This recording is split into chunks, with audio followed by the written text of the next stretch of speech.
Good evening. I'm Jim McGinnis. Welcome to the back porch. You know, I once read something Pat Conroy said about his influences, and it inspired me. And I wanted to write this. It's called Gratitude. Um, because of you, my friends and mentors, and especially my English teachers, I found tongues in trees, books in running brooks, truth in poems, songs, and movies. I got tangled up in blue and felt Sunday morning coming down. I sat at the window all night and watched the moon until it set just before dawn. I skidded down a Mangrove Coast with Louis Amour and got away from Earth a while atop Birches in New England. I noticed the color purple in a field and saw it in the waters of the Gulf Stream. I stood at Gettysburg, and with a debt to Flannery O'Connor, I took a journey through sickness, a place where nobody can follow. I visited the ghosts of my father's heroes in Iowa, or was it heaven?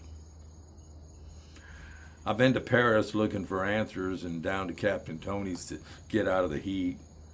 I was there with Augustus McCrae, sitting around the campfire reading Leviticus, waiting for the biscuits.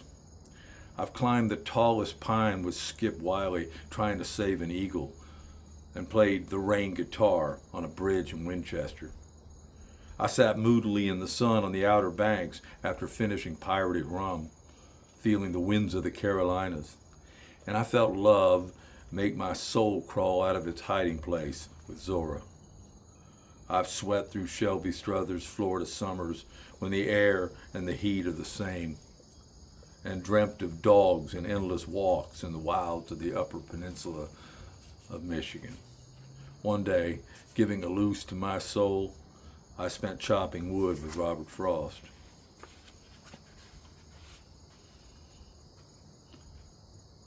I hummed along with Miles Davis and So What, and Blue Yodel with Louis Armstrong and Johnny Cash. Like Petty, I wouldn't back down, and I met a girl with a heart so big she could crush this town.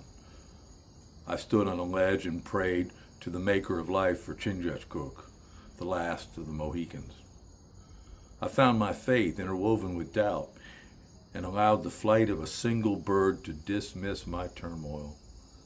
I've sat by myself in a clean, well-lighted place and lived with the inescapable full measure of loneliness.